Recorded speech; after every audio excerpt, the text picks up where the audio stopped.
It's October, and Gold Tip's force has left the lower 48 en route to a distant land halfway across the globe. This area is known to hold some of the world's most challenging game animals. And among the bushveld of this desolate land arise rumors and stories of an animal of exceptional caliber, a true potential world record.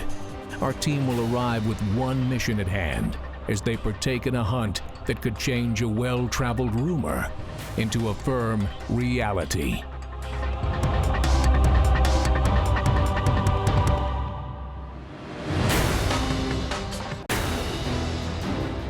This week, Gold Tip's force travels to the other side of the planet to hunt the fertile landscape of the African plains with Isak Kirsten of WOW Africa. Our team has hunted with him in the past and taken part in several different safaris all over the continent. The good thing of hunting in South Africa, and you are with an outfit that's registered in all 9 provinces, is you can have a different hunt every single year. You can have a different area every single year, different environment, different animals. And that's what's making it the beauty of coming over here.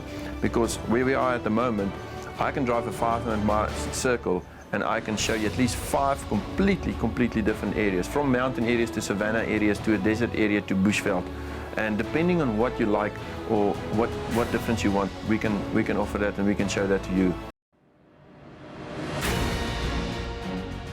We're in South Africa, stalking through the bushveld with a stick and string as host Jim Burnworth takes after plains game with Isak Kirsten of WOW Africa. Isak is one of those guys that just loves landmass. He loves different types of bushveld. He has hunted all over Africa, pretty much in every type of country, for all types of game. So we weren't just going to go out and shoot a big safari with a lot of different types of species. We were going to target individual species and where we hunted them in their very indigenous type places. Bow hunting is something that I only saw on television. I thought only Robin Hood is those kind of guys that actually ever have a bow, and until I met Jimmy and Ray, and they actually introduced me properly into bow hunting, and I'm a bow hunter myself now. I love it. I love to spot and stalk, so that you can have the achievement and feel the achievement afterwards when taking that trophy, and it's not just another tag or another tick on your page of another animal that you have taken. And that is one of the things that makes it for me so much nicer when me and Jim is hunting together.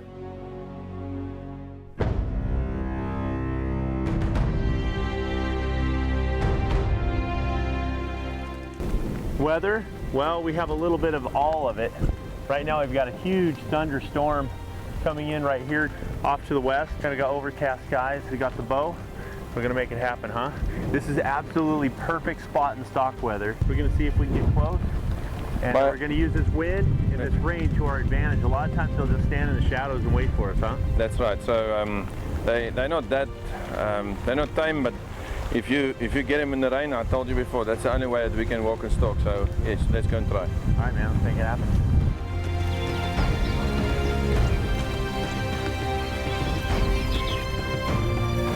We had heard rumors of a report of a gigantic white blessbuck that was on this piece of property. The only problem was we didn't know if we were going to be able to find him and how many days it would actually take us to be able to stick an arrow into him, and he potentially was the world record. The other gentleman that had seen him was just elated with him. He said he was the hugest blessbuck that he had ever seen in his life.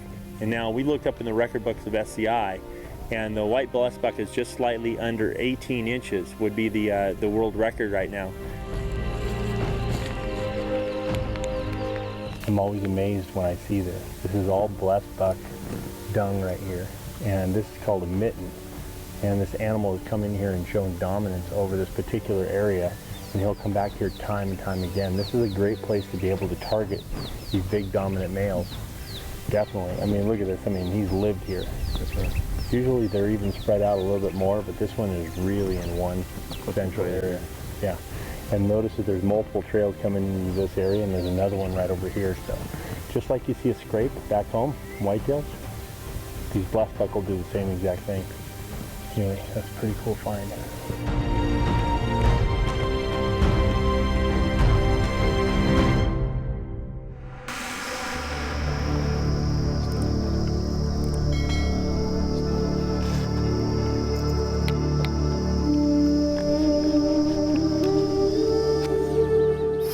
Nail, I think it's totally hidden from us right now.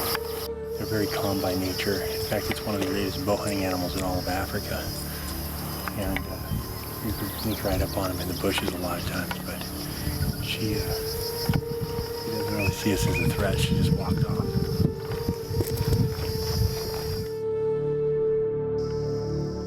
There are 3 different species of blessbuck out here in South Africa. Number 1 is the common, which is the most common one that you actually see. And then there's the white blessbuck, and then there's the new inductee that's starting to show up, which is the yellow blessbuck. You know, usually when I come to Africa, you know, I'm here between 30 and 50 days to finish all of the television shows. But when I came back in October, my major goal was to be able to slow the hunts down a little bit, look for specific animals, and change the way I spend some time hunting them. Our archers have finally located a herd of blessbuck, and after a couple of minutes of glassing, they're unsure if the giant ram they're looking for is even in this group. And with daylight steadily fading, it looks like the chase will have to pick back up come morning. Of the Holy Grail of the Holy Grail of blessbuck. We think that if we're able to stick this thing with an arrow, that he potentially could be the world record. We're going to hunt this thing until we get him down, because I'm telling you, he's a monster. Just don't know how we're going to do it yet. Well, we got to find it. Walking still.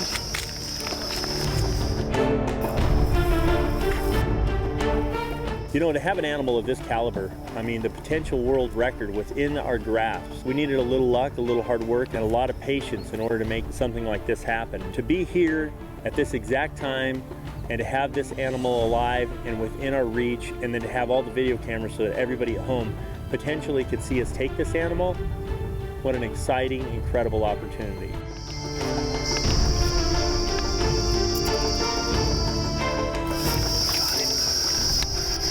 We found him. Now all we gotta do is close the distance.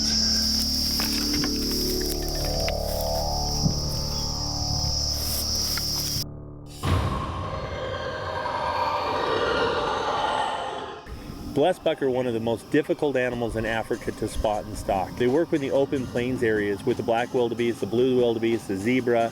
A lot of times the hartebeest are with them, and they interact with one another. So you'll be stalking, and then the zebra will blow them out, and they'll all run together in a big unit. And it takes a long time for them to actually calm down and be able to maneuver your way back into a position where you can actually start the stalk.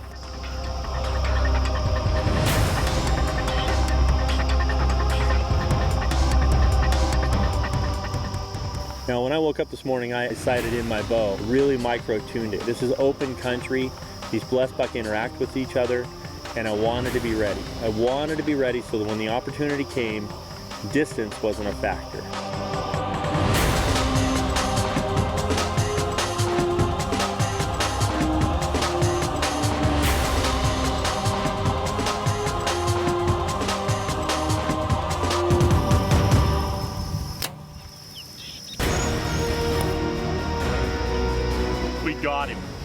We got him.